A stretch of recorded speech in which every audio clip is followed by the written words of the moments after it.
వరుస ఫ్లాప్లతో కెరీర్ పరంగా ఇబ్బందులు పడుతున్న హీరో నితిన్ ఈసారి ఎలాగైనా హిట్ కొట్టాలి అని కసితో చేసిన మూవీ తమ్ముడు. వేణు శ్రీరామ్ ఈ మూవీకి దర్శకత్వం వహించారు. ఇక జూన్ 4వ తేదీన ప్రపంచవ్యాప్తంగా ఈ మూవీని గ్రాండ్గా రిలీజ్ చేశారు.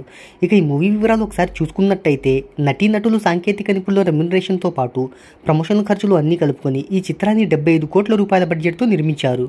ఇక ఈ మూవీ బిజినెస్ ఒకసారి చూసుకున్నట్టయితే ఆంధ్రా నిజాంలో 20 కోట్లు, ఓవర్సీస్లో 4 కోట్ల రూపాయలకు జరగగా మొత్తం ప్రపంచవ్యాప్తంగా 24 కోట్ల రూపాయల థియేట్రికల్ బిజినెస్ జరిగింది. ఈ చిత్రం లాభాల్లోకి రావాలి అంటే 25 కోట్ల రూపాయల డిస్ట్రిబ్యూషన్ షేర్ను, 50 కోట్ల రూపాయల గ్రాసెస్లో రాబట్టాలి.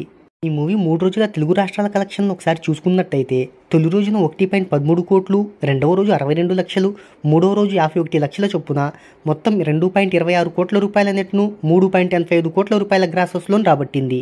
కర్ణాటక, రెస్ట్ ఆఫ్ ఇండియా, ఓవర్సీస్లలో 3 రోజులకు గాను 75 లక్షల రూపాయల కలెక్షన్స్ను సాధించింది. ఈ కలెక్షన్స్తో కలుపుకొని ఈ చిత్రం ప్రపంచవ్యాప్తంగా 3 కోట్ల రూపాయల నెట్ను, 5.70 కోట్ల రూపాయల గ్రాసెస్లో రాబట్టింది. ఇక ఈ మూవీ బాక్సాఫీస్ దగ్గర కనీసం 10 కోట్ల మార్కునైనా టచ్ చేస్తుందా లేదా అనే విధంగా రన్ అవుతుంది. వీకెండ్లో ఏమాత్రం ఇంపాక్ట్ చూపించలేకపోయిన ఈ మూవీ వర్కింగ్ డేకి వచ్చేతలికి 70% పైగా డ్రాప్స్ని అందుకుని ఓవరాల్గా 11.85% థియేట్రికల్ ఆక్యుపెన్సీని నమోదు చేసుకుంది. 4వ రోజు వర్కింగ్ డే కావడంతో ఈ మూవీ కేవలం 50 లక్షల రూపాయలను మాత్రమే వసూలు చేసింది. ఇక ఈ కలెక్షన్స్తో కలుపుకొని ఈ చిత్రం ప్రపంచవ్యాప్తంగా ఇప్పటి వరకు 6.30 కోట్ల రూపాయల గ్రాస్ వసూలను రాబట్టింది.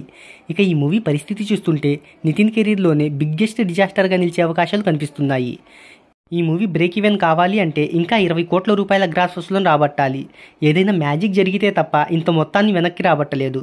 మరి చూద్దాం ఈ మూవీ లాంగ్ రన్లో ఎంతవరకు వసూలను రాబడుతుందో.